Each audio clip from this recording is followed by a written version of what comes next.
Okay, so I think we will let around like 5 minutes or for everyone to join.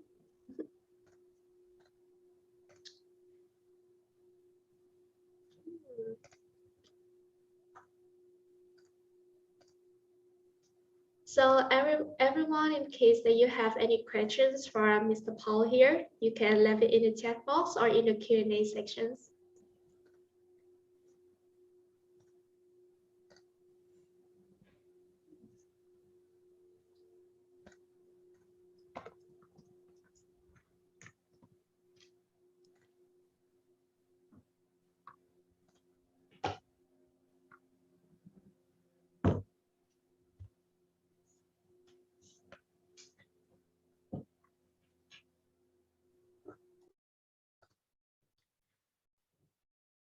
It's really fun that we talk about like there's no COVID here. and it's really cool to talk like within the next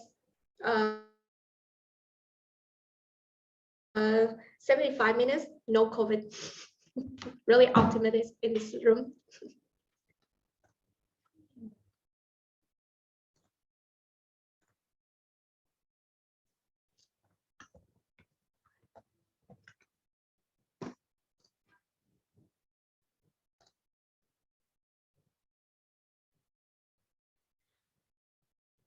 So feel free to say hi to each other and feel free to say hi to Mr. Paul. He's here. And you can do it in the chat box as well.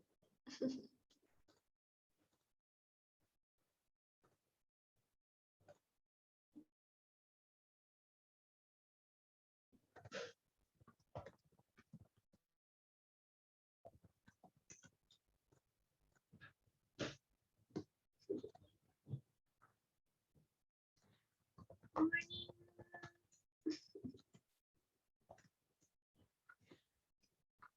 But for your information, it's this morning in Vietnam, but it's 8 p.m.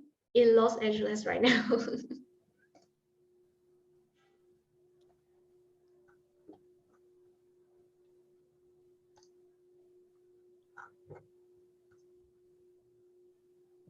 So I will start some small talk, some conversation with Mr. Paul first, and I will let everyone to join in the chat box or like to join us later. So hello everyone. So welcome back to our employee experience monthly global expert chat. Still a long name, but thank you so much for being here with us today. I'm Mia from Triplex. And I know this is the tough time in Vietnam and especially in Ho Chi Minh City, but I hope that you're all doing well and stay safe, stay healthy, and stay happy as well. So as like me, Dan, and even Mr. Paul say that no COVID at this time, really optimistic. Okay, so the reason why I know Mr. Paul is because he is the author of one of the best-selling books, even in Vietnam, and even is translated into Vietnam, into Vietnamese. So that's the reason why I know Mr. Paul. And this is like a guideline for like HR people when you first join and when you first do the human resources job. So thank you so much for being here today. Yeah. Of course, Mia. Happy to be here. Yes, and we talk a lot about the topic. So he's very supportive when I mentioned this is the program that really bring the values and benefits to the HR communities in Vietnam. This is a chance to like you can interact directly with him and also like know a lot about the leaders right now. What are the leaders in the world are doing, and what is the difference with the leaders right now from the old time. And that's the reason why we come up with the topics like the futures of workplace leadership. And so I also invite my leader, Mr. Dan Van Rossum, Chief Experience Officer from Triplex. And he's in the call right now. And hey, Dan, how are you? Good morning. Yes, I'm happy that you don't call me a boss because that makes me feel so old. So thank you for correcting it to leader. I'm okay. More importantly, how are you? I think we all doing good, and as we promised, really optimistic for today. Really happy. Good. Yes, we're only gonna focus on the future today and not worry so much about where we are in this moment. That's our focus. Yes, and I also have one question for you. So as we talk a lot about Gen Z and like younger millennials, I mean like with the people in the range of 1993 to 1999. So we even did a research about that. So we know about like their ideal workplace environment. We know about their way of working. So how about their leaders? So are there any like type of leaders that you think from Gen Z's perspective that they will love? And how about you? Like what is your ideal type of leaders? Okay. My ideal type of leader, I would have to check if my boss is on the call, but yeah, I think the reason that we did the research last year, and it'd be so interesting to hear Paul's perspective, having studied it at a global level. The reason we did the research is because we know that, this really is a new generation. And even though some people try to say it's not true, I do think they're very different than other people in the workforce. And therefore, leaders need to kind of understand them better. And so I think when we're asking the question, what do Gen Zers want from their leaders? That's probably pretty universal in the sense that they just want someone who understands them. And that understanding is why we did the research, right? So we saw things like they're much more purpose driven. It's much more important that they feel like they get something out of work beyond just the lung at the end of the month, beyond just a paycheck. That it's really important that there's growth and development, right? So actually, the sense of like growth and development personally and professionally ranked higher than even salary when we ask them, what motivates you to take a new job. And so, and also in the ways of working, right? So maybe previously people love to kind of come together, and you see a lot of kind of future of work research globally that's all about, oh, everyone wants to sit in these like big collaborative spaces. But for this Gen Z generation in Vietnam, it's really much more about doing some of that, but also really having the time to focus and be by themselves, and a lot more introversion as well. So I think when you take all of that together, what do they want from their leaders? They want someone that understands all those facets of who they are and then support them on that, right? So you can only really be, I think, a good leader if you understand the people that you work with. So that understanding becomes very important. So even though I'm not a Gen Zer, I would say that's also what I would expect from someone in any leadership position, that they try to be empathetic, that they try to be compassionate, and try to be understanding of the people that they're working with, and really see people as more than just someone who is there to do a job, to create outputs. They are human beings. They are people. Even Gen Zers, they are people. So it's important to treat them as such. So I think that's what they would expect from their leaders, what I would expect from our leaders, to not forget. And it's nice to have all the HR people. I see the names here on the site, to have them with us today, because I think these are the people in Vietnam that really understand that this is a people business, and we need to focus on the people. So I think that will be an important theme for me today. Yeah, real great answers. And talking about a leader as well. So I have a chance to go through this article from Mr. Paul. I will put a link here for everyone from SHRM. And yeah, he talked about the servant leadership. So it's not a new type of leaders, but I mean like people know that, but people not really practice for that. And as I already mentioned with Dan, like I mean like 1 or 2 weeks ago, about like how we actually have to learn about like talking with the new generations. And now we have to learn about like what are the like interview questions that we have, and for the what about the onboarding. Yeah, so luckily, so we have Mr. Paul Falcone for today, and he will talk really practical about these things, and you can use that and apply that right away to now to your teammates. And so I will let this stage to Mr. Paul. Thank you, Mia. Thank you, Dan. Dan, your answer was my whole presentation. So actually we're done. No, it was a perfect answer. Question for you, Mia. Would you like me to do the screen share at this point so people could see the PowerPoint? Yeah, sure. Okay, Hang on, everyone. I'll do my screen share in just a second. And Mia, tell me when you can see it. Yeah, I can see it. Okay, good. Good. That sounds good. All right, everyone. So this is called The Future of Workplace Leadership. Everyone, I will again thank Mia for this. She reached out to me on LinkedIn and said, Paul, I know your book, and would you consider presenting? And I said, Mia, that was so nice of you to reach out. I would love to share my ideas with an audience in Vietnam. So we'll talk a little bit about comparative practices in the United States because we're facing many of the same things. And I'll have some fun with you as we do this. That's the goal. So a couple of things, everybody. Here's my name, my email address, my website, my LinkedIn address. If any of you would like to send me a LinkedIn invitation, I would be very happy to accept it. And that handsome picture right there is me a couple of years ago. But this talks about my background. So I was head of human resources for Nickelodeon and head of international human resources for Paramount Pictures. Right now, I'm the Chief Human Resources Officer for the Motion Picture and Television Fund, which is not a movie studio, but it supports the entertainment industry in Hollywood. And in the past, I've worked in healthcare, biotech.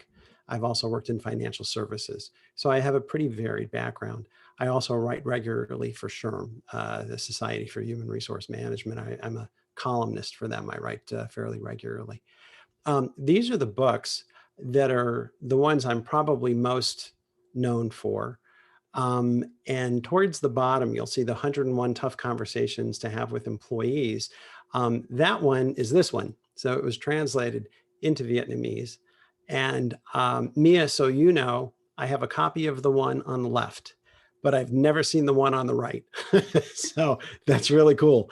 It's very exciting as a writer to see your books translated into different languages. And again, in this case, that translation is why Mia reached out to me, and I'm very flattered and I'm very honored to be here. I have a new book series coming out in the spring, and it's going to be called the Paul Falcone Workplace Leadership Series. It'll be 5 books. It's published by HarperCollins, but the first book to me is the most important. Book 1 is called Workplace Ethics: Mastering Ethical Leadership and Sustaining a Moral Workplace. That to me will be the anchor book, the most important book, because we don't write enough about that. And I teach the class on ethics at UCLA. There really are no real good books on the topic. So I decided I'm going to write my own. So that'll be out in the spring, and I'm excited about that. Now, in terms of today's presentation, everyone, there are basically 6 categories that I'd like to cover. I will tell you this, there's a lot of information on this PowerPoint. I'm not going to go over everything, but I like to put a lot of information on the PowerPoint so that when you look at it afterwards, you have all that content that you can review on your own time. I also would rather put a lot of information into each slide so that you don't have to write down everything, because it's hard when you're writing too quickly to also listen. I'd rather you listen, and 99% of everything I'm going to say is already on the PowerPoint slide. So point 1 is we want to talk briefly about interviewing. Point 2, to me, is the most important point, which is becoming someone's favorite boss. And I'll tell you why that means so much. Point 3 is stay interviews, is a term you're seeing in the United States a lot more, which talks about when, especially with your best performers, sit with them now before they tender notice. Don't wait for them to come in and give a counteroffer. You don't want to do counteroffers, where counteroffer means they come in and they say, I'm leaving. The employer says, no, you can't leave. I'll give you more money. That's not a good idea. That's too late in the process. You want to sit with your people before they leave. And it's important to do theoretically with all your employees, but particularly important to do with your top performing employees. Point 4 is on the 90-day onboarding program. So I'll tell you a little bit about how we do that. Point 5 is on quarterly, what I call individual development plan, or IDP meetings, where you meet with people about their professional and their career development. And it's so important because what we'll see in the slide deck in just a few minutes, what Dreamplex put together was this idea that people are leaving prematurely, sometimes not even making it to the 1-year mark. And you have the same problem that we have. Now, I don't know that we have it in the United States as pronounced as you have it. That can be a difference. But the point is, how do you keep younger people engaged? And how do you keep them with your company so that they're not constantly chasing other jobs? And finally, point number 6 is involving employees in their own evaluation. So we'll talk about employee performance management and performance evaluation by the time we get to the end of the presentation. So Mia, I'm going to ask you a quick question. Does it sound okay? Can you see it okay? How's everything? Yeah, it's totally good. Totally well. Totally good? Yeah. Totally good. I'll take it. All right, so let's take a look. The Dreamplex Decision Lab paper, the research that you had done called Attract and Retain Gen Z in Vietnam was fabulous. It's the best I've ever seen. I was extremely impressed. And Thank you so much. no, you're welcome. Thank you. I mean, that's great. If I were teaching right now, with your permission, I'd be sharing that with all my classes.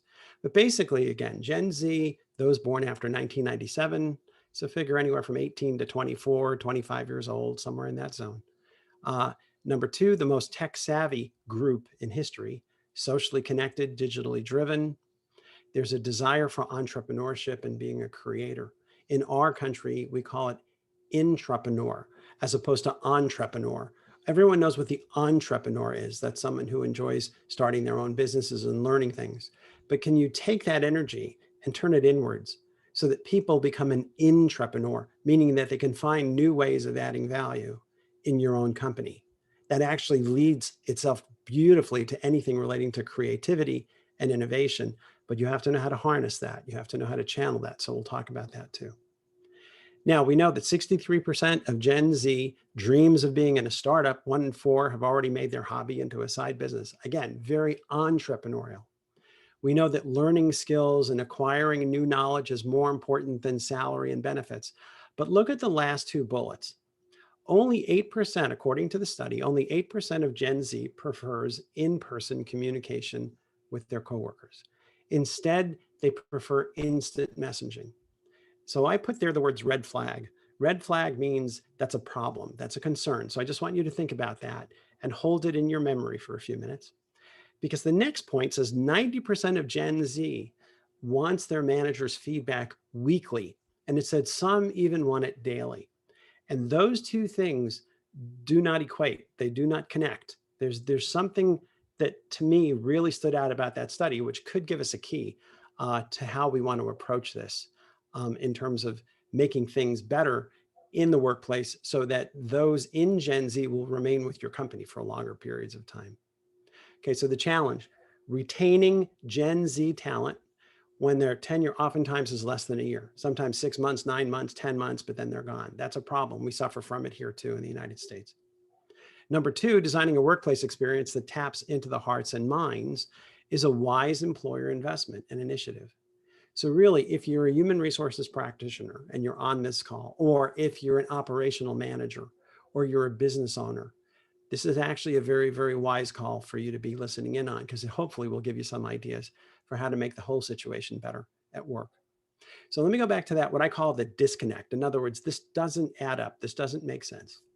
Only 8% of Gen Z prefers in-person communication. They'd rather be doing instant messaging. Yet 90% of them want their manager's feedback at least once a week. So the 3rd bullet says they want more personalized developmental feedback, but less human connection with their bosses and their peers. If you think about that, it's the equivalent of, now I'm a parent. If any of you are parents and you have teenagers at home, and I think this audience may be a little too young for that, but you may, you know, when your daughter turns 13 years old, the last thing they want is their parents. And you can take a study of them and say, would you like more parenting or less parenting? And they're all going to raise their hands and they're going to say, we don't want any parenting. We're old enough. Thank you. Okay, that model is an equivalent here. The younger workers are saying they don't want feedback. They don't want to talk to, excuse me, they're saying they don't want communication. They don't want to talk to people. They just want an instant message. Yet at the same time, they're saying, but we really want feedback and we want communication. So those 2 things don't totally add up in my world from what I've seen dealing with human beings for 3 decades. So here's something that's important, and I'm in healthcare. I attended a webinar or a seminar where the doctor said, Gen Z is the loneliest and most socially isolated generation on the planet, even more so than the elders living in retirement homes. Because they said Gen Z grew up so much on technology that the technology replaced the human connection. So the second bullet says most new jobs are exciting for about 6 months because of the learning curve. And okay, but however, something is missing that's keeping the young adults tied to their company beyond that initial learning phase. Hence, the turnover is usually happening between 9 months, 12 months, 15 months, somewhere in there they're leaving. And what is the disconnect? What is missing? That's the question. So my solution is human connection with peers and with their immediate supervisor is key. Selfless leadership builds upon human connection. It talks about trust. It talks about forging personal relationships that can last over the long term. So the third bullet says becoming someone's favorite boss is the noblest goal because it personalizes relationships and builds connection that carries on once the initial learning curve of the job ends. So think about that, everyone. We all are so busy that managers may not be investing enough personal time with workers. And the workers, being young, 20, 22, 24 years old, they're thinking they want less communication, yet they want more feedback. But communication and feedback are the same thing. So you can't want one, but not the other. So there's a confusion, which often happens in the younger cohorts. A lot of times younger workers are still trying to define themselves as the wiser ones, as the ones who have more experience, as the leaders and the managers. We can hopefully use the data in that report, which again was a stunning report, but look to the wisdom, not just the facts, but where's the wisdom in this? Where's the knowledge? Where's the learning for all of us? And I think the learning curve means that we need to build stronger interpersonal connection with these workers by becoming their favorite boss. So we'll talk about that in a minute. Practically speaking, again, I know they say they want to be left alone. That's the Gen Z. It was also my daughter when she was 13 years old, right? I hear them saying they only want to IM you and one another, but not have to talk to anybody. I understand that. If that were the case, however, they wouldn't be desperate for more feedback. And again, technology tends to lead to isolation. This is the first generation in human history that is so overly connected that it might be at the expense of the human connection that we've all had that helps us fall in love with our boss and fall in love with our company. So again, last bullet says what they believe they want and what they actually need may be two different things. And if you would just kind of keep that in your mind as we move forward, the rest of the presentation will make sense. Now, you may not agree with all of it, and that's okay. But for now, for my sake, stay with that thought and let's see how it plays out. Okay, listen to the needs outlined in the study, customize the work experience to focus on personal and professional development and everything else that they want. Networking and communication, corporate social responsibility, environmentalism, and there's that word, intrapreneur, the intrapreneurial spirit, helping them be creative and innovative within your company, not having to leave your company to do that. But reject the premise that this younger generation believes to be true, that without true human connection, without healthy interpersonal relationships, they'll continue to run, even ever in search of some form of elusive career happiness. That's why they leave. After 6 months, the job is boring. 12 months, they leave. That's your problem. There's no connection to their boss, maybe to their coworkers, but primarily to their boss. For those of you on this call, you're bosses. You're either owners or you're managers. You're the leaders. So let's talk about how to do that, or at least how we're teaching in the United States. Part one, the interviewing piece. What I call it is piercing candidates' hearts and minds. It's both. You have to challenge them intellectually, that's their mind, but you have to pierce their heart. You want to make them fall in love with your company. That's really important. And how do you do that? And when you look in the United States at the Gen Z, these are the top 5 things that they want, which is pretty much exactly what they're looking for in Vietnam. So again, this is universally human. This is across the planet. But what I will focus on is the 5th point, professional and career development. That's the way to help them fall in love with your company because that's what they want. Okay. The other things they want too, don't get me wrong, but in the United States, that 5th bullet is the one where we probably have the most leverage. We have the most ability to make a change or make an impact. So take a look.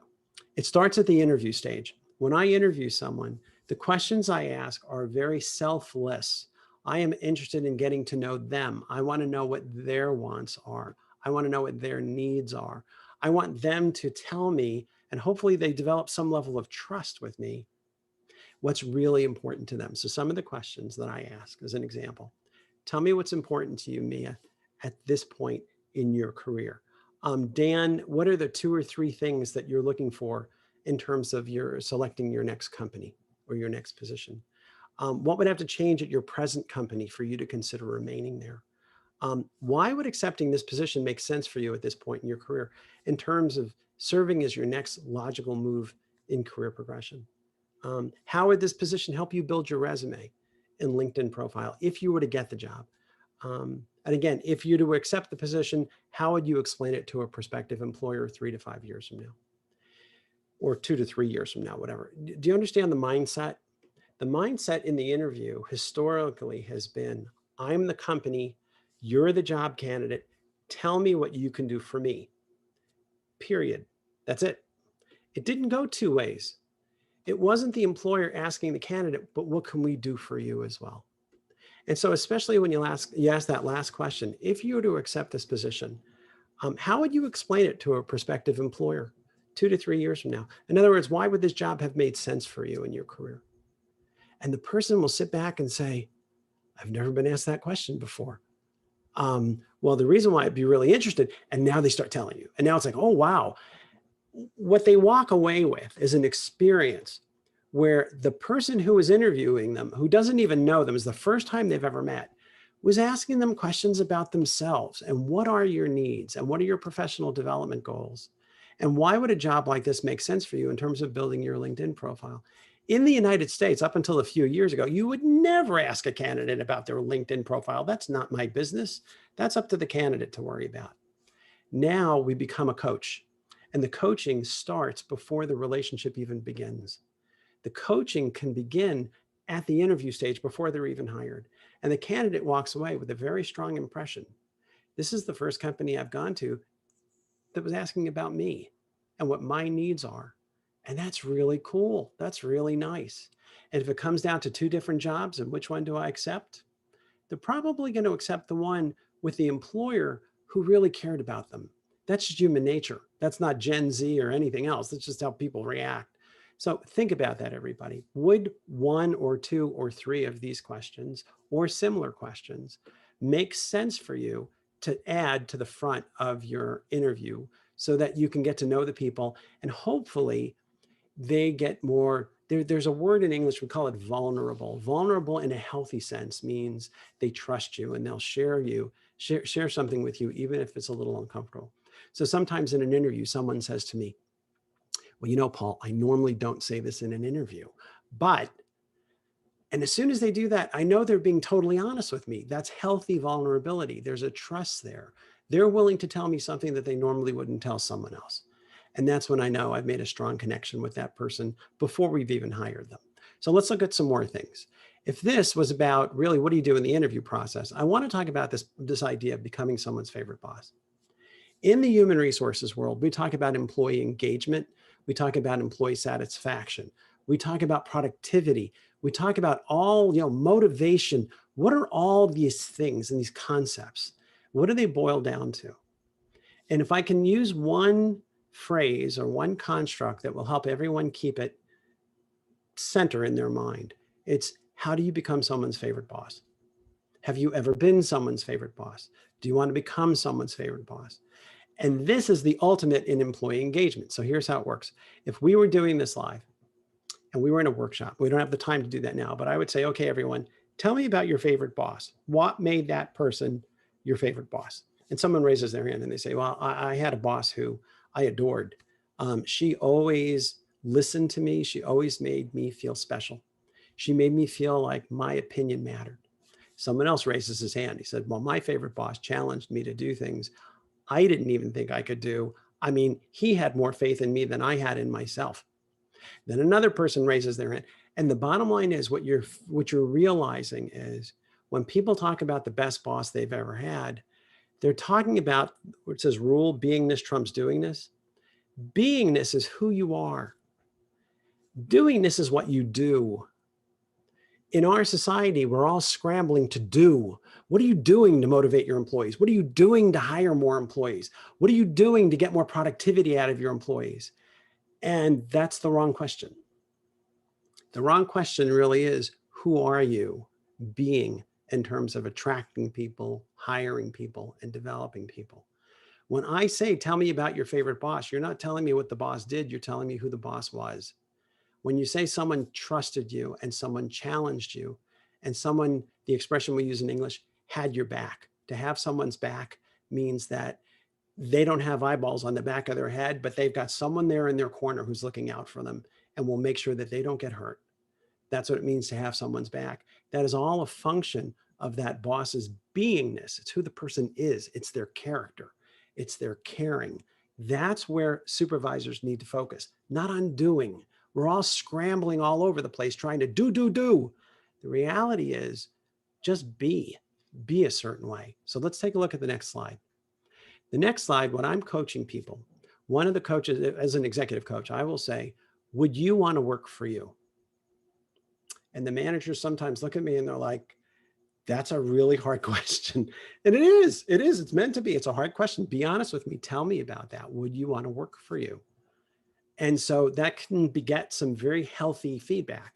Another question, question two, if the whole company followed your lead, or if the whole company followed your example, would you be happy with where you took it? And again, it gives people room to pause because it's a tough question. But I really want to get a feel for how they see themselves as leaders. And these two questions, try them in your own company. These tend to work very, very well. Now, one of the things is there's an American poet named Maya Angelou. Some of you may have heard of her. She was very famous, died a few years ago. But she said, people may not remember what you did, and people may not remember what you said, but people will always remember how you made them feel. And that, to me, is the essence of what a favorite boss is. It's someone who it may have been 20 years ago you worked for the person. I don't remember exactly what he said or did. All I know is I adored him. I love that man. He always made me feel special, protected, included. I was always happy working for him. So that's a good prism for us all to think about.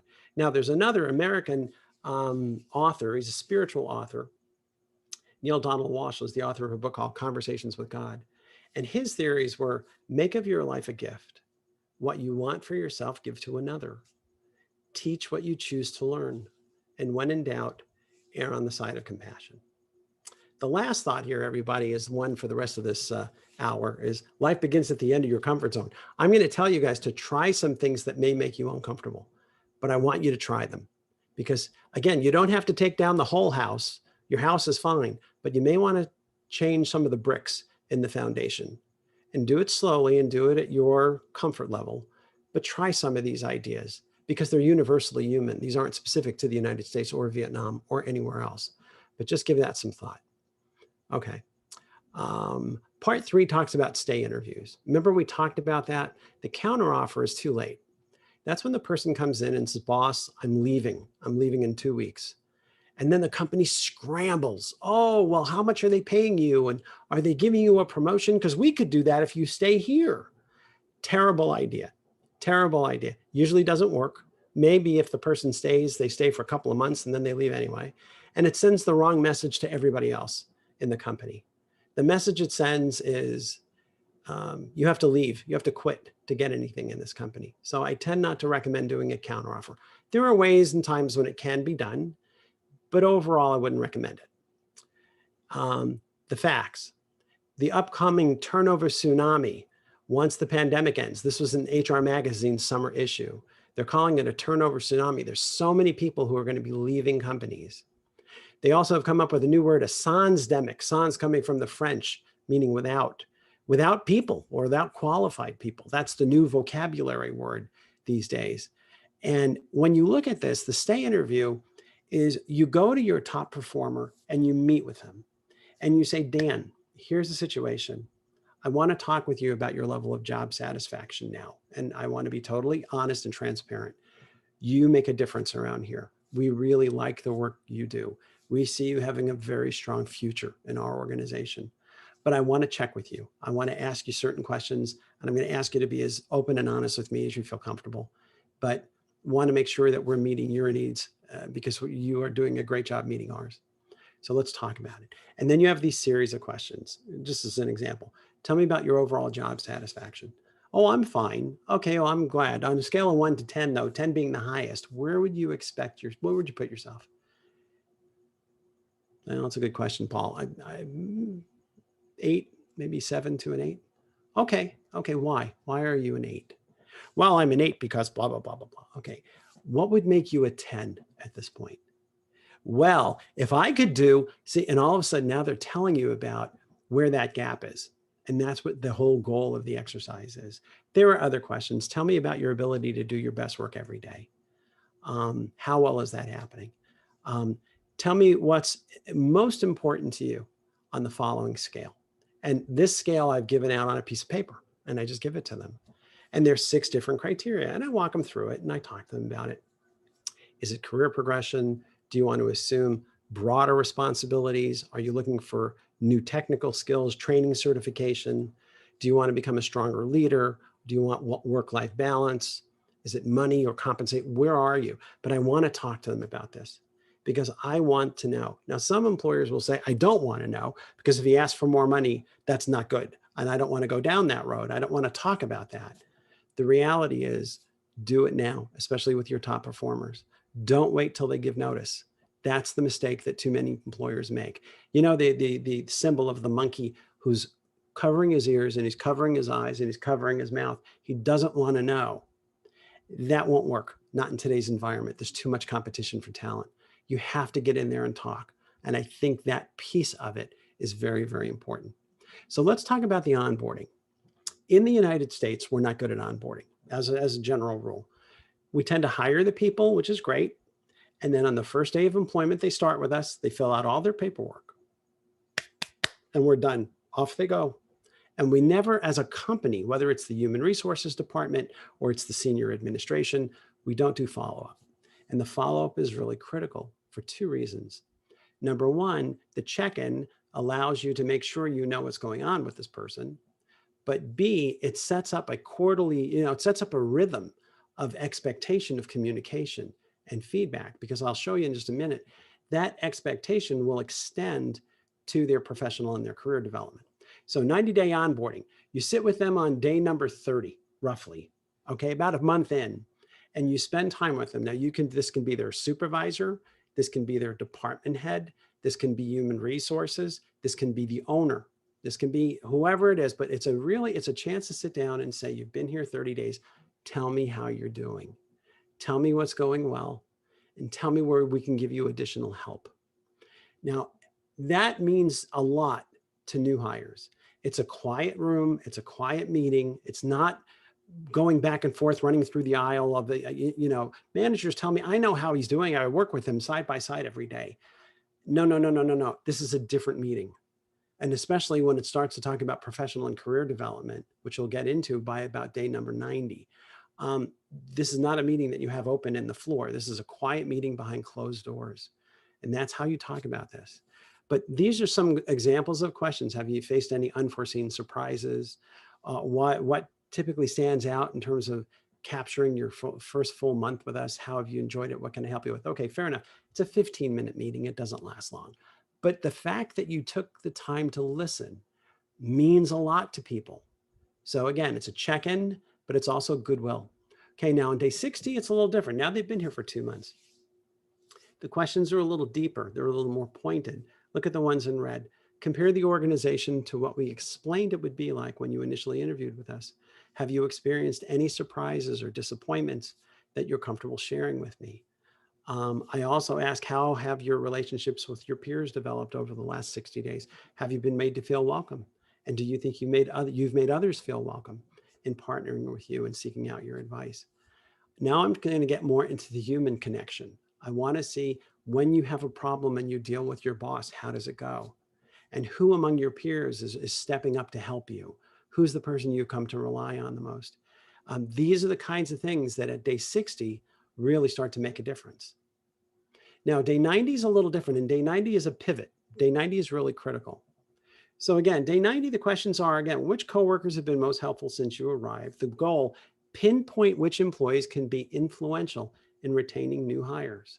In certain organizations, this alone is what tells a company where their next leaders are going to come from. It's how well they help with the onboarding, how supportive they are of new hires. They stand out among their peers.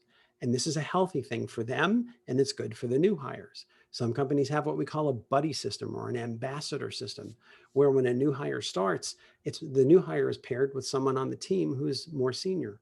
That's a good opportunity for the more senior person to show leadership and to grow leadership skills. But it's also a sheltered transition for the new hire, because the new hire comes in and has someone who's right there to help side by side. That's not the supervisor. It's just someone who is a peer who has more tenure and more experience and is willing to help. Tell me about leadership communication. In retrospect, what could we have done differently in terms of setting your expectations appropriately for working in our company and for in the job that you're in? These questions are important. And it starts this rhythm, 30 days, 60 days, 90 days. But 90 is critical, because 90 is what I call a pivot. It's a change in direction. At the end of the 90-minute meeting, what you say to the person is, Mia, I'd like to meet with you again in 90 days. This will be at your 6-month mark to establish your goals for the quarter and for the rest of the year.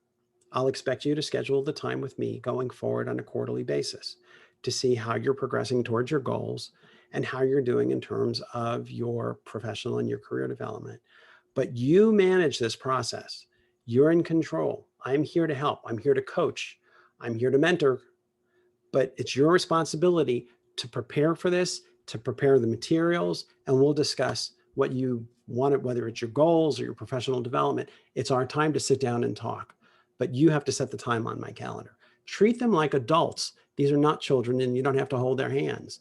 But you have to set the expectation. And the expression we use in English is you have to make the space for this. In other words, you have to make it safe for people to do this. You have to tell them, I will allot the time on my calendar. Now, some managers are going to say, I don't have time to do that. And my answer is, you don't have time not to do that. Because if you're not doing these things, these people don't know how they're doing on day 30 versus day 90 versus 6 months in. And because they don't know, remember, they'll leave. The young generation hasn't seen tenure and longevity. When I was a little boy, my father worked for the same company his whole life. My generation, I'm the youngest of the baby boomers, but the baby boomers and the Gen X, what we saw is companies falling apart, offshoring, outsourcing, mergers and acquisitions. People were laid off constantly. So we kind of lost the trust with having one company be your employer for the rest of your life. But now the youngest, the 25-year-olds and under, they don't see any of that stuff. So they're very entrepreneurial, which is good, but you need to keep them entrepreneurial in your company and pull from their creativity and pull from their innovation. But they need to stay there long enough so that you're constantly not scrambling through staffing. That institutional knowledge is really, really important. Okay, so then we go to quarterly IDPs, which we're going to talk about in a minute. This is what you do with the 6th month, the 9th month, and the 12th month. But I think there were some questions. Mia, are there any questions that you wanted to ask real quick? Yeah, it's all good. No good? Okay, all good? Okay, yeah. Fine. So let's look at the quarterly. This is going to be the 6-month mark or the 9-month mark, preparing for the annual review. What I've always told my employees is the annual performance review consists of 3 quarterly reviews plus the annual review. Okay, if that makes sense. The annual review is not a one-time event. It's a 4-time event. We meet in Q1, Q2, Q3, and then we have the annual review. Set that expectation early and put the burden on the employees to be responsible for their own professional development. Okay, so let's take a look. When it comes to IDPs, and there's a lot of slides on this, you can study this on your own. The problem I see with managers is they don't know how to handle the IDP meeting. They sit down with the employee and they say, so Mia, how are you doing? And Mia says, I'm doing fine. Good, good, that's great, that's great. Do you need anything? No, I'm good. Okay, and that's the end of the meeting because they don't know what to ask. This becomes a problem. And so you have to, as an author, you want to write these scripts out so that people can see these are the types of questions that you should be focusing on. So first one, what are you focusing on now to build your resume and your LinkedIn profile? Okay, that's a very honest, transparent question. In the past, employers did not ask that question because they didn't care. What I'm saying today is for you to be a real mentor and a coach to your employees, you have to help with professional and career development. We know this is what they want. This is the most studied generation in the history of humanity. We know what Gen Z wants. We know what the Gen Y millennials want because they are studied so intently. Now you know what they want. Don't say, well, I don't care what they want. That doesn't make sense, but do this wisely. See what's so, do what works. We know what they want. Let's turn it to an advantage in our own company. Number two, how are you measuring your achievements and your accomplishments and turning them into bullets for your quarterly and annual review? You know, the bullet is, you know, on a piece of paper, they may have 3 or 4 bullets of their achievements and their accomplishments. How can I help you expand your professional network, build stronger technical skills, or help you gain greater organizational exposure? It's a great question to ask someone. I mean, that's like, wow, I've never had a boss ask me these things. So even if you just use these 3 questions, that's enough for an individual development plan meeting. Because again, if they set their goals, they sit with you, they go over their goals. This is where they're doing well in their head. This is where they're falling behind or they hit a roadblock and they need your help. But if you don't sit down and make space for this, if you don't make the room for them to be able to have that relationship with you, this won't happen. And this is where the wisdom comes in. This is why as leaders, we want to create that space where people can motivate themselves. Motivation is internal. I cannot motivate you and you cannot motivate me. My job as a leader is not to motivate. My job is to create an environment where people can motivate themselves. See the difference? It's subtle, but it's important to understand that. You don't have to do anything. You just have to be a certain way. And in this case, the wisdom tells you create that space for them to be able to motivate themselves and work with their leader as a coach and a mentor.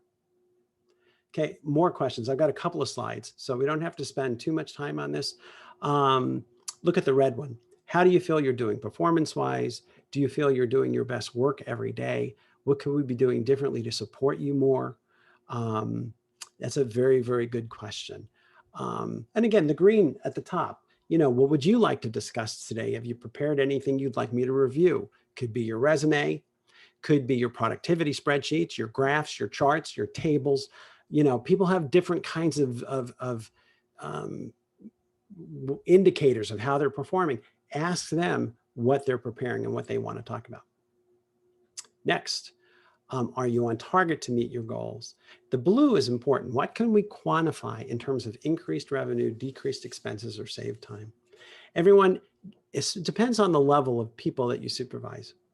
But if you supervise managers and people who are analytical types of employees, help them determine the dollars and the percentages that they are saving the company or making in terms of revenue. That's good for their resume. That's good for their LinkedIn page. It creates an achievement mentality. I want my people thinking about achievements all the time and not just gaining the achievement, but measuring the achievement. And in a space like this, you can do it as their coach and their mentor. And it's so easy. And sometimes I find managers stiffly resist this. This is fun. This is the fun part of leadership. So anyway, the red question, how can I help you in terms of providing the right amount of structure and direction and feedback throughout the quarter? The next question, from a coaching and mentoring standpoint, what can I do to support you further in terms of your professional and career development? You're getting an idea, but these are the types of questions that you can be asking in these quarterly meetings. And as you can see, there's plenty of them. And even if you only have 3 or 4, that's enough. But do it, make the space, give them time to sit with you, make yourself a gift to them as their mentor and their coach, okay? I think this is the last slide. The orange one, if you could choose one thing to focus on during our next individual development plan meeting in about 3 months, what might that be? Always helping them think ahead.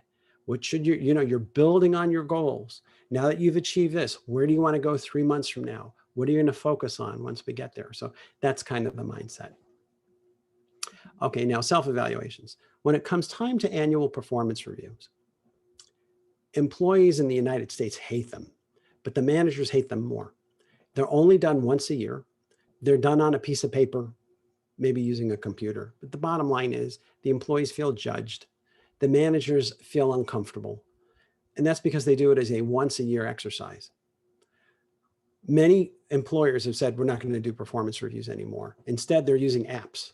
There's an app that gives great feedback to people, live, on the spot, real-time feedback. That's good, but it's not the answer. An app is only designed to give good information, positive information. An app is not designed to give negative information or constructive feedback. Even if you had an app that could do that, don't use the app for that.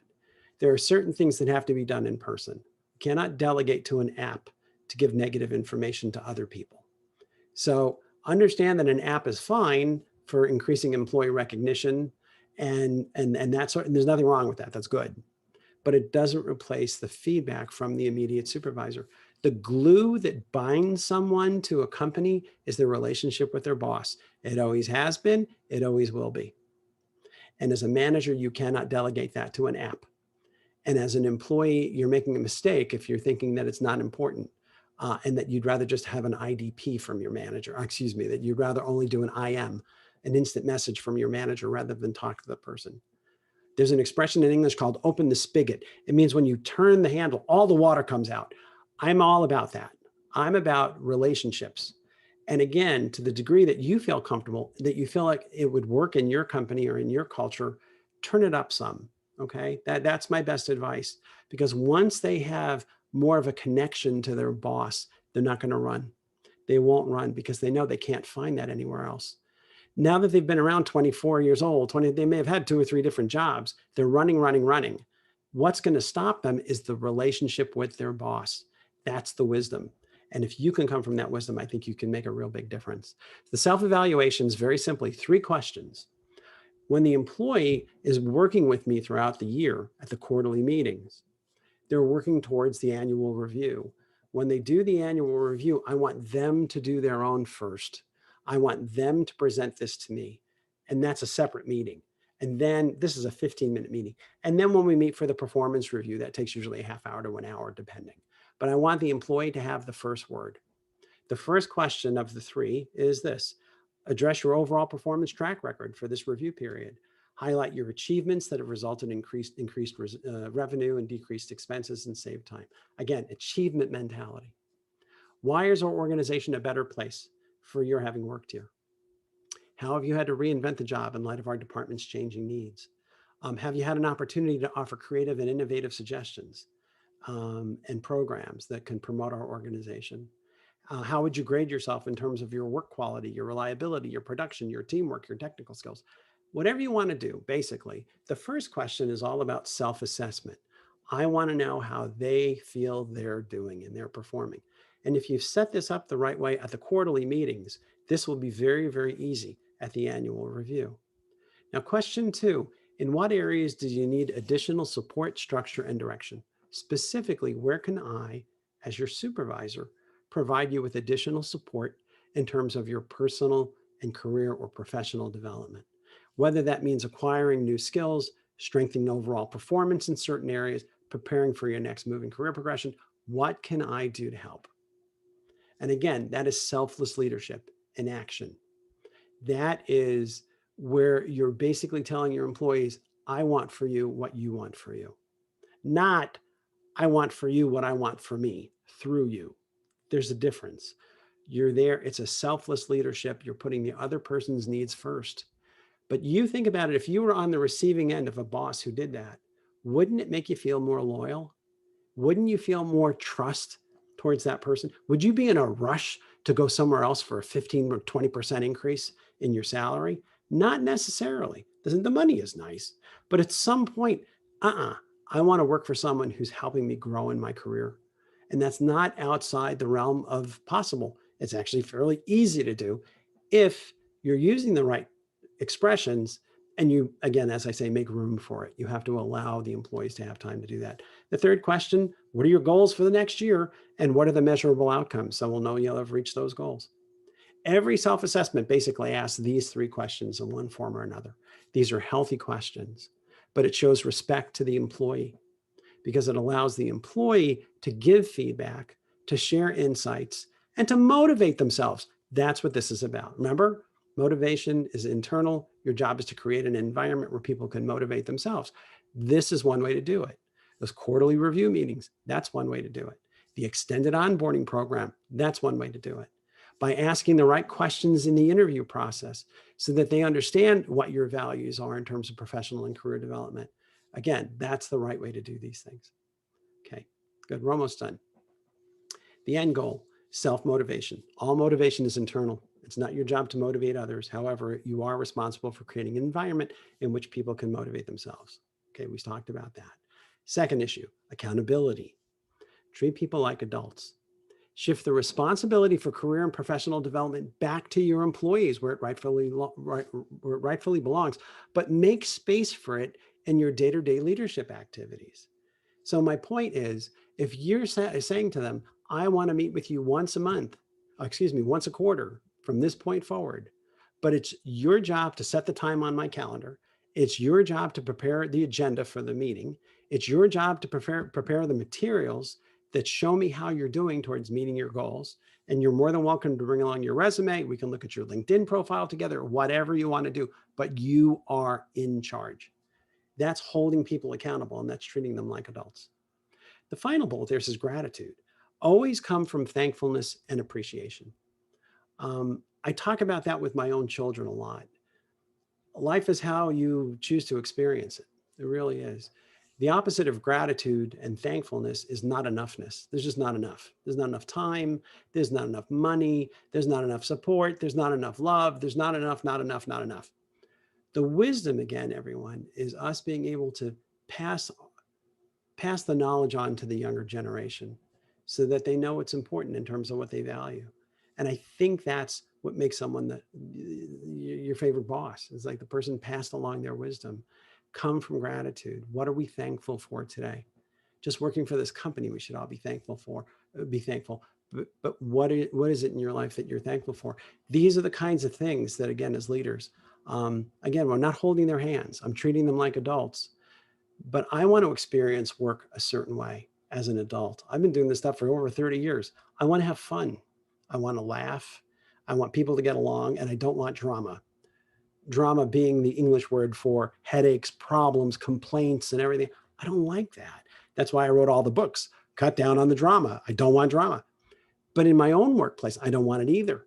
And I think when you teach people to come from gratitude, it just creates a different environment. They experience it differently. The end goal, create a foundation where you're someone's favorite boss, their internal coach and mentor. And the selfless leader, the expression is paying it forward. In English, we talk about paying something back, but there's also something about paying something forward. If you've had a great boss, you be that to someone else. Second bullet, create an expectation and a rhythm of achievement, modeling the leadership behaviors that your subordinates will need to excel in their own careers over time. That rhythm of achievement is really, to me, one of the most important things. Number 3, practice selfless leadership, putting others' needs ahead of your own and expecting them to respond in kind. Again, there's the expression, have people's backs. In other words, they trust you to know that you've got their best interests in mind. Make it self for people to make themselves vulnerable in a healthy sense. If any of you would like to learn more about vulnerability, Professor Brene Brown did a TED talk called The Power of Vulnerability. Look it up. If you ever, it's 18 minutes, but it's wonderful. And it talks about the importance of vulnerability in the workplace in creating a trusting environment. Expect employee retention to improve, since no one wants to leave a selfless leader and mentor for a 15 or 20% salary increase elsewhere. They know they can't find that kind of experience or career fulfillment anywhere else other than in your organization. And this is the model that I think is going to be the go-forward leadership model. It is a selfless leadership model. The article that Mia talked to you about, the Selfless Leadership, was an essay written in 1970. It's 50 years old. It is more relevant today than it was 50 years ago. And that's why I wrote that article. Anyway, my contact information is here, including my website, my email, and my LinkedIn profile. You're all more than welcome to send me a LinkedIn invite if you would like to. And at this point, I will turn it over to Mia for questions and answers. Thank you, Paul. Let me, okay. So you can stop sharing your screen and All right. going back. There you go. So thank you so much for this really meaningful sharing My pleasure. and also really practical questions that we can have and we can use and we can apply right away. So our interviews, they interview and also for the 90 days onboarding. So I totally agree with you. I don't want drama at work. And also like if the employees have connection with the boss, our connections with the leaders, they can run away. And me as well. I mean, like those questions are really good to ask. Even that like I mean, you don't have the experience on it, but you can practice it right away. Yeah. So there are a lot of questions for you. So I think this first question is really cool to ask you. Is that like people say that interviews are two people lying each other. Employer lie candidates about their companies, and candidate lie about the employer about their true selves. So how do you think about that? What is your point of view? And like, if Wow, is it's that true, pessimistic? Okay, go ahead. Sure. yeah. And if it's true, so how can we minimize that gap? Okay, I wouldn't say that it's two sides trying to lie to one another. I wouldn't look at it that way. The way I've always looked at it, everyone, is this: there is no such thing as a perfect job or a perfect company, and there's no such thing as a perfect candidate. If you're looking for perfection, it doesn't exist. Usually, what I tell employers is when you're hiring, you're probably looking for 70 to 80% fit. It's okay if they're not 100% fit because the learning curve is important. People want to learn new things. They want to add new skills to their resume, so they don't have to have 100%. And as a matter of fact, I tend not to hire 100% because there's not enough challenge there. But Hmm. hiring someone in that 70 to 80% range is important. The other thing I'd say to that, Mia, is this: when you approach the interview in a selfless way, asking some of these questions that we've talked about, people naturally respond in kind. That's the whole idea about selflessness. That's when you're going to have someone who says, you know, Mia, I normally don't say this in an interview, but that's because that they're speaking with their heart at that point. So again, you could make a pessimistic statement that says it's lies on top of lies on top of lies. You could, but you can also change that in your own world. That may be the whole world around you, but that doesn't mean it has to be your experience. I think if you make it safe for people to make themselves vulnerable, and if you're honest and you tell, listen, it's not a perfect company and it's not a perfect job, I will tell you more about what it's like working here. But first, I want you to be honest and comfortable telling me about you. And if it's a good fit, then that's wonderful. But I have been in situations where I've talked candidates out of coming to my company. It's the person who we brought in for a senior financial analyst job, and he's currently a senior financial analyst at his current company. And when I say to him, so tell me, what's your reason for leaving? I think I want to make a change because I've been there for 8 years.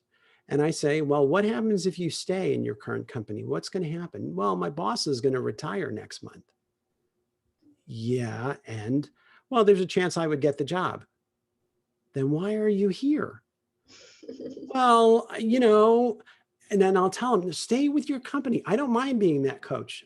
Stay there. See if you can get that manager job. You'll have more longevity in your company. It looks great on your resume. And then 2 or 3 years, if you want to make a move, then do that. But get that job. So I'll talk to people. I feel like it's total honesty.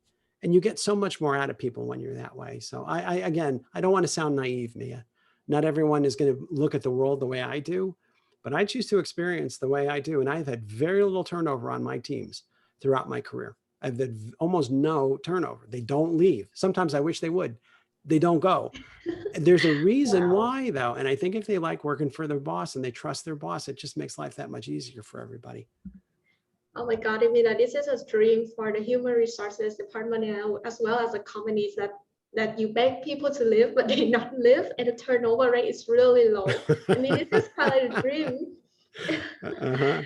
Yeah, because I totally agree with you because like be nice, be kind because you're an employer, be nice, be kind, and be honest to the candidates as well. I mean, be honest about the environment, about the job, so that you don't have to waste the time that when they come and then you figure out that they both belong together.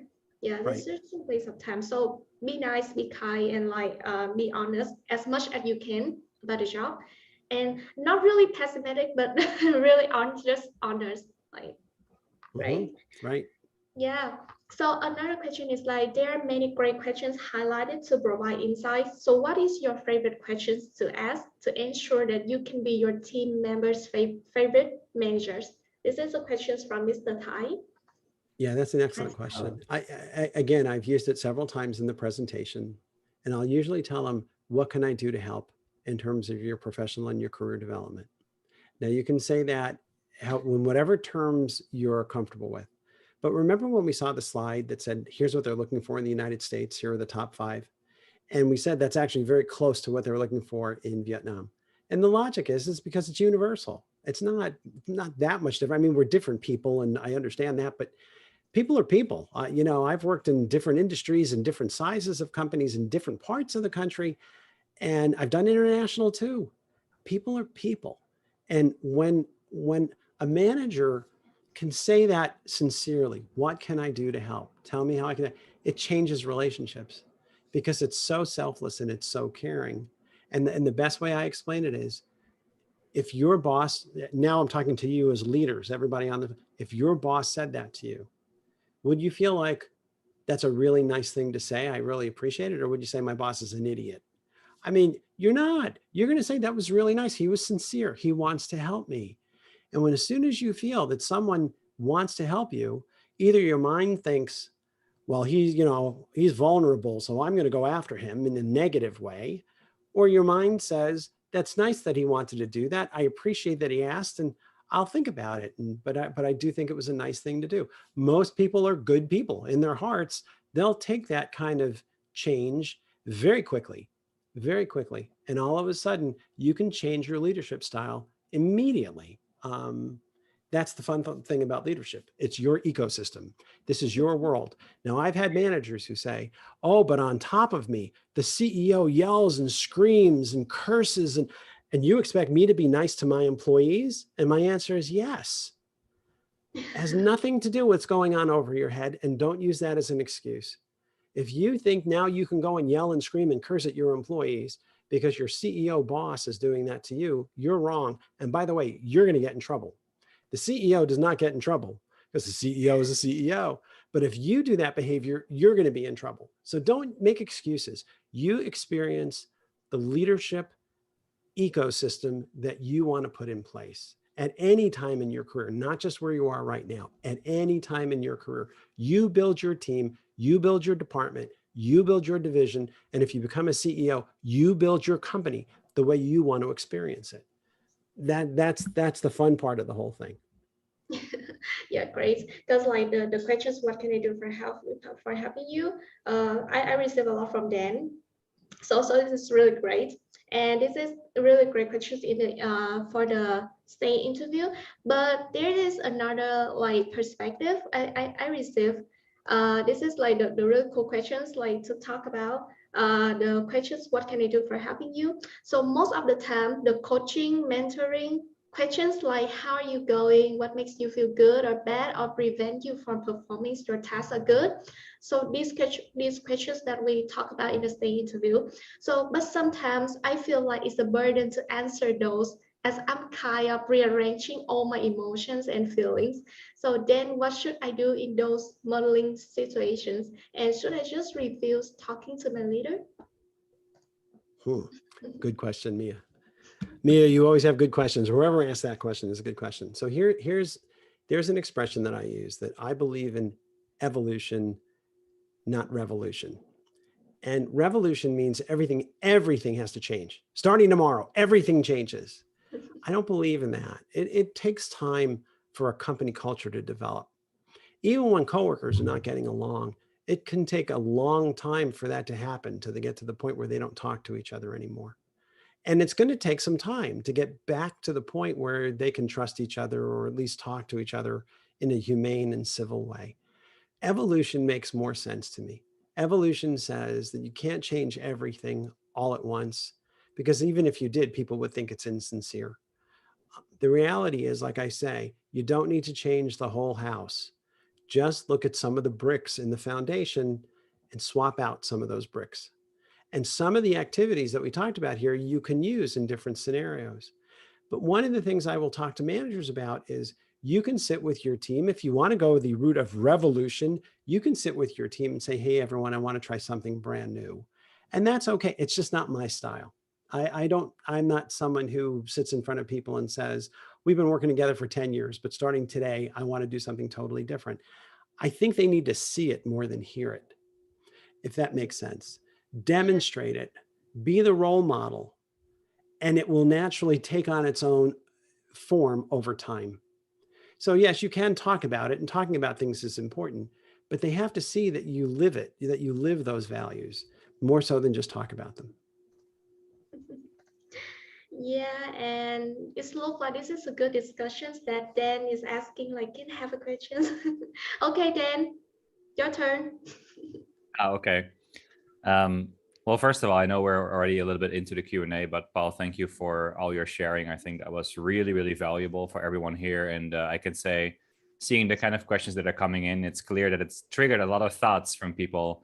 And one of the questions that was asked by one of the attendees is about how can we shape a no drama culture when the team was onboarding for 2 months already? Are there any examples? And I think it kind of like points to maybe a bigger question, which is that, you know, how do you kind of do this while the company is already in progress? How do you do this while, you know, you maybe have tried a few things already and you're kind of like trying to constantly optimize the culture? How do you do it when that whole kind of machine is in process? You're kind of maybe like, especially in smaller companies, kind of like building the plane as you're flying. So, oh, now I'm already 2 months into my onboarding. What do I do now? Do I all of a sudden like reverse back, tell people to, hey, you're starting a new onboarding tomorrow? Or like, how do you tackle that? Dan, you use the expression I was going to use. The expression we use it is always, you know, you're building the plane while you're flying it. And the picture that it creates is, well, we're flying it, but it's not built yet. But how do we do this? And it's very frustrating and it's hard. And what I would say is this: the expression I always use is calm the room. We need to calm the room down. You don't have to make this perfect. You don't have to have a perfect start. You just have to start somewhere. It's not, we're human beings. And don't look at it like, oh, but this group is already 2 months in and I want to reinvent it. What happens if that group is 2 years in? What happens if they've been with you for 10 years as a team? Does that mean you can't turn it around? And the answer is, of course you can. Of course you can. So do it wisely. Share as much as you're comfortable sharing. Role model those changes yourself.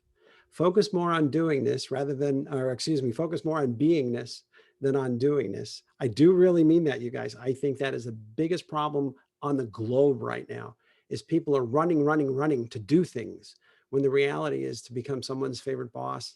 It's really just a matter of how you make them feel. They'll figure out the rest of it. So that's what I would say, Dan. Evolution, not revolution. No, you don't have to start all over again with a perfect start. Just figure out, what is it that I want to change starting tomorrow? Pick one thing. And then maybe by next week, you'll add a thing. And then maybe 3 months from now, you'll have 3 or 4 things. Let that take traction. And you be the first domino, is the expression I use. You be the role model. You go first. And when people see you do it, they'll naturally fall in place, because that's where they want to be anyway. Everyone wants to work for a leader like that. So those are my best thoughts on that one. So you can step up and kind of be the catalyst that then changes things from the inside. Correct. That's great. Yeah. There's another question here that talks maybe about something that's kind of tangential to that. Who should be responsible for conducting the stay interview? And again, if I could link it to a higher theme, it's probably, all of this sounds great, but you know, we also know that the HR teams are always the busiest already. Who's going to do all of this? Right? So like, okay, who's going to do all of this work? Well, again, here's my thought, Dan. It's a good question. I'm not trying to give people more work. I'm trying to reuse their time a little bit differently. This investment of time is worth a lot more. It gives you a greater return on your investment. So think about cutting out certain other things, but make this part of what you're doing. What I would say is, it's not ideal for HR to do that. These meetings are, I would say, should stay within the department. So if you report to a manager, the director should do it. If you report to a director, the vice president should do it. If you report to a vice president, the senior vice president should do it. It's like a skip level meeting, but keep it in. Now, if the vice president who's doing that meeting finds something of concern, then he or she can bring it to human resources, and that's fine. But I think really build that muscle from within. I don't want new hires getting used to going to human resources when they have a problem. I want them to know how to fix it themselves within the unit and then escalate within the unit. So again, you can have the immediate supervisor do it, but they work with the supervisor day by day. You need someone who's above that level, ideally, and someone within the same unit, department, division, whatever it happens to be. That would be my recommendation. Great. Yeah, that sounds really helpful and really practical, I think, for people to get into it. You know, I think especially in this kind of community, in this group here, there's probably a lot of passion for improving things and creating better work experiences and, you know, making it more people focused, people centered. But then there's always that second part of, okay, how do I get everyone along? You know, I may be super passionate about this, but how do I get the directors excited? How do I get the managers excited? And for a lot of them, it will feel like extra work. It's like, oh, yet another thing I have to do. You know, we've had this discussion internally about, I don't have time to do one-on-ones. Like, if you're not doing one-on-ones, then how are you managing, right? So like, shouldn't that be part of the fun? Like you said, shouldn't that be part of, you know, just basically how you're actually getting the most out of your team and working with people and making them excited to be part of it? So it maybe is a bit of a, you know, perspective shift that someone then who is that person in the company that can drive that. Maybe the people on this call who can then be that kind of like catalyst inside. Dan, I totally agree. And the idea being that, you know, I don't have time is always your number one response. You know, you're always going to hear that. And the truth of the matter is it's never been done to them. And they don't know what it looks like when it's working. Yeah. And the other problem is they don't know what to say. They don't know what questions to ask. So again, arming them with the questions will make them feel more comfortable to begin with. And once it starts to click, they'll be like, oh, I should have been doing this all along. But again, everyone's running. The thing about Dreamplex, which really impresses me so much as an organization, is you've thought the whole thing through in terms of creating the right kind of environment for where people can work and feel comfortable and give their best. And that's great. But you also have to have that human connection. The human connection is still, you know, critically important with their immediate supervisor and with their peers. Yeah, I think a really big part of the reason why, you know, we're inviting people like you in to kind of share more directly with the people that, you know, have their teams in Dreamplex or hopefully one day we'll have their teams in Dreamplex, is that we can do a lot. We do know that, you know, from a product development perspective, we can do a lot to influence the environment that people are working in. From, you know, the design, we may spend up to like a year and a half before we open a new location, because we spend so much time really thinking through what should an office look like. And it's not just about like what painting is on the wall or what material do we use. It's really much more strategic and functional, thinking about, you know, like what kind of environment does someone have to be in, what does influence someone feeling about coming into a space, and like all these kind of like things that whenever you're in a well-designed space you would feel. You know, we can do a lot in terms of the hospitality we deliver, which we do every single day. And we can do a lot in terms of bringing the space to life with, you know, events and activities and all these things. But the reason why we're additionally then having these conversations and supporting companies in these ways is that, but I think at the end of the day, that's all great. And we have to continue to do it. That's our business. But 90% of what someone will feel in terms of do they like coming to work or not will not come from those kind of environmental factors, but will really come from their manager, their director, their leader, and how do they make them feel, and it's an exciting journey to be a part of. And so that's why I think this is so valuable. And I'll just read something that Thijs, who is on the call as well, just said. You know, when we're talking about who should do the work or who should lead this in the company, he said you should also ask the question, what is the cost of not doing it? Right? What way is your company going to go if you're not going to be doing this? Which is another really great thing to think about. Yeah. Okay, well Mia, back to you. Sorry for jumping in. No, it's okay. Those are great questions. Because like I would love to let Thảo she wants to directly interact with you. Is this okay? Sure. Yeah. Hi, Thảo. Thank you.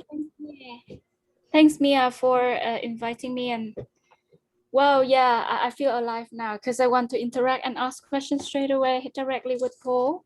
Thanks, Paul, for your sharing. I learned a lot from that. Oh, my pleasure. Sure. So I'm the leader myself, and I also, well, I mean, throughout a number of times, I was trying to build a healthy culture for the staff in our organization, and I'm still trying to make it as effective as possible to make everybody feel like they are included, they are cared, and so on, right? But I would say that sometimes I do feel drained myself in terms of energy, and I do put a lot of time ahead and learning from different sources to make it as innovative as possible. And sometimes I got demotivated. I was like, hey, yeah, I was trying to do many things. It works, but then at the same time, I feel tired of it. And when all works and jobs come at the same time, we need to run with the deadline, right? And so on, right? And I do not have time to actually make it happen as I was planning. So I think I was thinking a lot about that. And I also encounter a number of difficulties and challenges when I'm trying to bring motivation or bring inspiration from other people to myself to do the work. And I found that being a great leader or good leader is a hard work. So is there any advice from you that I can actually see in a different angle to make myself more motivated, inspired, and continue to do the work that we need to do? I'm afraid that technically you're a human being, because I feel the same way. I mean, it is exhausting, isn't it? It is hard because in very many ways, especially in human resources, we feel like we're the personality of the company, we're the culture, we're the soul. And we don't want people to be disappointed. We enjoy people, which is why we got into the field. But it is very, very difficult when you feel like either you're the only one who's doing the work or no one else is participating and no one else has time. And so this is universally human. What I would say is this. What I've tried to do in the companies where I work is when I'm new, especially, is I tell them, let's get together and have a brown bag lunch. Brown bag means they just put their lunch in when they make it in the morning, and you bring your lunch bag to the room, the training room, and we sit and we talk and we go over different topics. I don't make it mandatory. I don't want them to feel like they must go or else they're going to be in trouble. What my experience has been is make it voluntary, and a few people come, but then the next time more people come because they hear it's really, really good.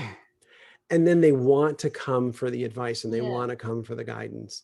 And in that way, you don't have to feel like, I'm telling them they have to go, but they're not showing up. And I don't have any disciplinary authority, because truthfully, in human resources, we don't. I mean, we only have disciplinary authority over our own employees, but I technically can't fire someone else's employee unless they agree. So the point is, go slow. Don't rush too hard. I mean, there's a part where you have to have a balance. It's not all going to change. And Lord knows in today's day and age, things happen so quickly. And I'll take you back to COVID. I mean, look what happened with the COVID over the last 18 months. I haven't done much human resources, but boy, I'm good. I know how to handle quarantine issues and isolation units and lab tests. I became a very, very successful human resources person, not doing much in terms of human resources in the last year and a half. We have to have that flexibility. So know that your heart's in the right place, but be able to compartmentalize. And compartmentalize means that you can work on one thing, but then put that down and then go home and enjoy the weekend, or stop at the end of the night and go home and enjoy yourself and have some downtime. We all have to find that balance. We have to learn to say no, unfortunately, and that's not easy, but we get it. And I've been doing this longer than most of you on this call. I'm a little bit better at it than you because I've had more practice, but know that it's there and know that you'll have that opportunity to do so. So good for you. I think you're thinking this through very well, and it's a very healthy approach, and you'll find your balance. We all do. Thank you. Thanks, Paul. Sure, of I course. will do my best. I have every faith in you. Good. Yes. Thank you. Yeah, thank you, Hal, for these interactions. And we have a lot of questions coming, but unfortunately, it's out of time. And I know that you have a lot of like when you like receive a lot of information from Mr. Paul for today. I know that you have a lot of questions in your head, but don't worry, because like Mr. Paul said, feel free to add his LinkedIn and also feel free to to send him an email to send him the questions, so you will still have a chance. Otherwise, you can add my LinkedIn or Dan LinkedIn to deliver those questions to Paul. That's totally fine. So thank you so much for being here today. Thank you so much, Paul, for delivering such a really great webinar. So, My pleasure, Mina. Thank you. Thank you, Dan. Mina and Mia, great job because you put it all together. It's very impressive, young lady. You've done a great job. thank you so much. Thank you, Dan.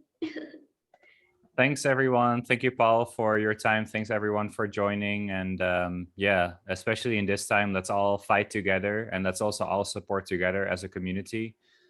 So Tao and everyone else who feels that it's a tough time right now and all the pressure is on your shoulder, just feel free to connect and we can do a brown bag together, online. Because the one thing that probably founders or, senior leaders don't always feel is that there's other people out there like them. You always feel like it's just you and you're the only one experiencing this, but actually everyone is suffering in silence. It's kind of taboo to share about, to talk about, but there's a lot of people who will be in a very similar situation. So we can all connect together and also get each other through this. And hopefully, by TED next year, it will all be way better. So let's do that together. Yes. Okay, everyone. Talk to Bye. you soon. Thanks, everybody. Paul, have a good night. Thank you. Have a good day. Wow. Talk out later. Okay. Good day and good Bye-bye. night. Thank you. Bye Bye, bye. everyone.